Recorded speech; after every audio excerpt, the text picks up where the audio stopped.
ఏరా అన్నయ్య, చెప్పే. ఏం చేస్తున్నావు? ఏం చేస్తావా, ఆఫీస్ పని అంతా అయిపోయింది, ఖాళీగా ఉన్నాను. కాదురా, ఈసారి రాఖీ పండుగ అయినా కూడా బాగానే తప్పించుకున్నారా గిఫ్ట్ ఇవ్వకుండా? ఎక్స్కేప్ అయితే వదిలే రకం ఏంటే నువ్వు? ఏడ్చావులే గానీ నువ్వు ఊరు వెళ్ళడానికి ముందే నీ ల్యాప్టాప్ బ్యాగ్ లో ఒక రాఖీ పెట్టాను ఆల్రెడీ. చూసావా? చూసానులే.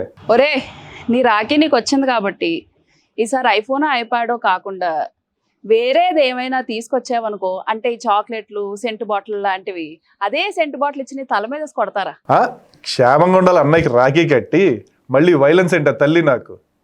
ఇలాంటివి ఏం చెయ్యక, కానీ నీకు ఒక గిఫ్ట్ ఆర్డర్ పెట్టాను, ఈరోజు డెలివరీ అవుతుంది, చూడు. గిఫ్టా? ఏం గిఫ్ట్? ఆగు, ఎవడో ఫోన్ చేస్తున్నాడు.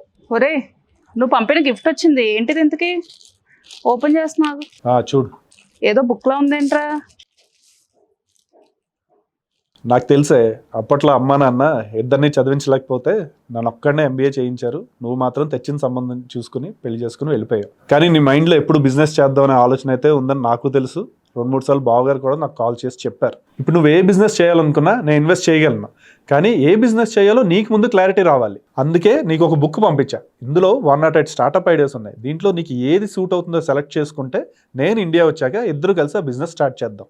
ఈ రాఖీ పండగకి నేను నీకు ఇచ్చే గిఫ్ట్ నీ బిజినెస్ కెరీర్.